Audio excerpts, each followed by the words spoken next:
Este problema menciona de una esfera sólida uniforme que tiene una masa de 5 kilogramos y un radio de 20 centímetros y tiene cuatro masas más pequeñas que son de 0,80 kilogramos que están pegadas a su superficie exterior a distancias equidistantes. Esta combinación gira en torno a un eje que pasa por una de las masas más pequeñas, como se muestra en la figura. Encuentre el momento de inercia. Entonces, en este caso tenemos esta figurita, de acuerdo que lo que menciona, el eje de rotación está pasando justamente por una de esas masas y están equidistantes entre ellas, ¿de acuerdo? Entonces, ¿qué es lo que tenemos acá? Como es el momento de inercia de todo el sistema, lo que necesitamos, pues vemos de que tanto las masas pequeñas como la propia esfera tienen momento de inercia y entonces hay que hacer una sumatoria, ¿de acuerdo? De ambas. Momento de inercia total del sistema va a ser la sumatoria del momento de inercia de cada masa, que son masas puntuales y por eso lo utilizamos como masa R cuadrado, más el momento de inercia de la esfera. Entonces calculemos. Veamos acá.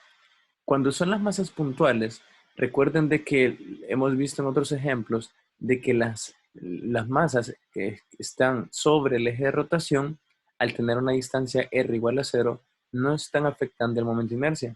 Quiere decir que esta masita que está aquí abajo, en la realidad no nos interesa para el momento de inercia. Siempre que el eje de rotación pase sobre una masa, esa masa digamos que se anula, digamos que no aporta nada para el momento de inercia. Así que vamos a considerar únicamente el momento de inercia de las otras tres masas y por supuesto el de la masa de la esfera. Entonces nos damos cuenta que para las masas que tengo aquí en medio, tenemos su respectiva masa por R1. Pero ¿quién es R1? R1 sería la distancia que hay desde su masa, no hacia el centro, no hacia este punto de acá, sino que es hacia el eje de rotación. Y es la distancia más corta que existe con el eje de rotación, es decir, la que forma 90 grados, que sería prácticamente esta distancia. Claro, como las dos masas se encuentran a la misma altura, este R1 es igual para la masa que está acá y la masa de esta otra. Mientras que la masa que está aquí arriba tiene un R2, que es toda esta distancia de acá. Y tenemos ya esta expresión.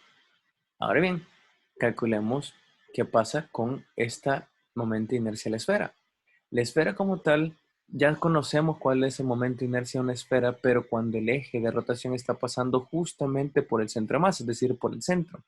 Pero en este caso vemos que el eje de rotación se ha movido.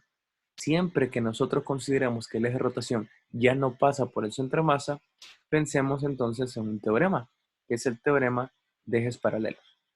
En este teorema se define que el momento de inercia de esta figura, en este caso la esfera, va a ser igual al momento de inercia cuando el eje de rotación pasa por su centro de masa más este factor. Este factor es la masa total del objeto, en este caso la esfera, con esta distancia d. ¿Y cómo definíamos d? Como una distancia que hay desde el eje de rotación hacia el eje que pasaba por el eje del centro de masa. Sería algo como esto. Aquí he dibujado este eje, que no es el real, ¿de acuerdo? Pero sería el eje equivalente que pasaba por el centro de masa y como el teorema, no mismo el nombre lo dice, es teorema de ejes paralelos. Necesito ver la distancia que existe sobre este eje paralelo al que realmente tenemos. Entonces, algo como esto, que haría el eje que pasa por el centro de masa y por lo tanto la distancia que existe entre estos ejes es la distancia d.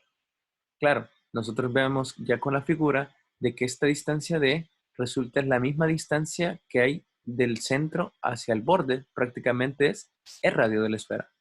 Por lo tanto, podemos sustituir acá. Sabemos de que el momento de inercia de una esfera sólida es 2/5 de mr cuadrado, más este factor de mr cuadrado nos genera un momento de inercia de 2/7. Perdón, aquí daba 7/5 de la masa por r cuadrado. Entonces, este momento de inercia de 7/5 mr cuadrado es ya con la esfera bajo este eje de rotación que está a una distancia r del centro de masa. Ya al conocer entonces el momento de inercia de esta esfera, podríamos regresar entonces al momento de inercia total y ya calcular estos momentos de inercia de las masas puntuales. Sabemos entonces por la misma figura que esta distancia R1, si nos fijamos, es exactamente la misma distancia D, es el mismo radio. ¿De acuerdo? Mientras que R2, al estar al extremo opuesto, pues es prácticamente el diámetro. Es 2 veces R. Sustituyamos entonces ya este R1, R2 en esta ecuación y tendríamos algo como esto. Tendríamos acá 2 veces mr cuadrado. El 2, recuerden, es porque ya sumé estas dos de acá, que son estas dos masas que están al mismo nivel, con el mismo R1, y por lo tanto tengo 2 veces esa masa por R cuadrado, más esta masa con el 2 veces R, que es esta masa de aquí arriba. ¿De acuerdo? Sumemos el momento de inercia de la esfera, que lo que hemos calculado por el teorema de ejes paralelos, y resumiendo todo esto, tendría este resultado. Ya cada una de las masas pequeñas ya las conocemos, el radio lo conocemos, la masa mayúscula, M mayúscula, que es la masa de la esfera, ya la conocemos. Al sustituir los valores, podríamos encontrar ya el momento de inercia total de este sistema, dándonos un resultado de 0.472 kilogramos metros cuadrados.